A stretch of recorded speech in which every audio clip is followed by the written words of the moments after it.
G'day, Jay here. In this video I thought I'd show how we could take a sample of a different area of Perlin.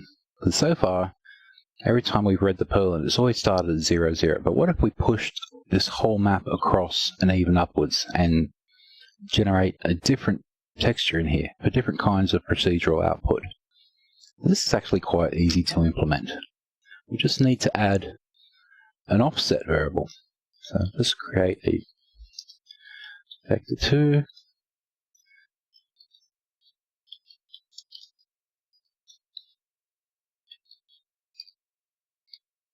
Okay, so where do we add this noise offset? So this is where we're getting the coordinates of our sample. But I want to add it before we multiply it by the frequency. We could add it all in here, add some extra brackets. Yeah, I will do. Keep it a little bit neater. So we'll add. So after we get our factor, we'll add noise offset. This one is the X.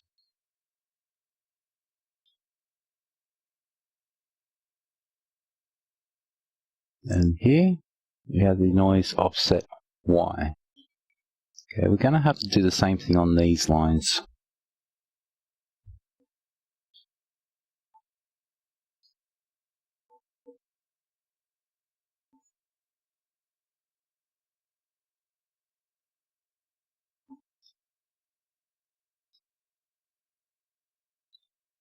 Okay, because the turbulence is basically exactly the same, we can just copy this. So, we get our percentage, we add our offset, and then we multiply it by the frequency. And the lack of arity there. So let's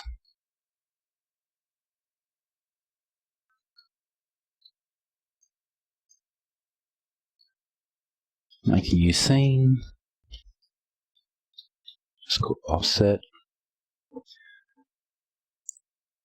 And I won't bother it. We'll start with basic. They're both a factor of 4. So you see, if we generate that, we'll get exactly the same map. Now, what on this second one, if we change the offset? And then we're now sampling a new area. And you can kind of see, I bring this back to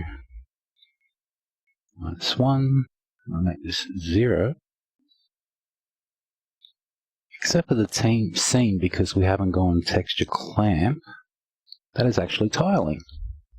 So we duplicate that, set that at 1, and we'll set the offset to 2.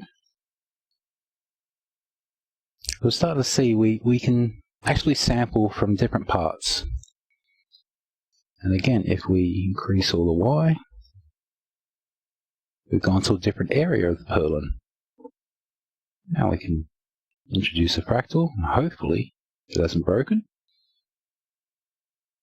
So there we go. That's just adding an offset to where we're taking our Perlin sample from to get different noise outputs.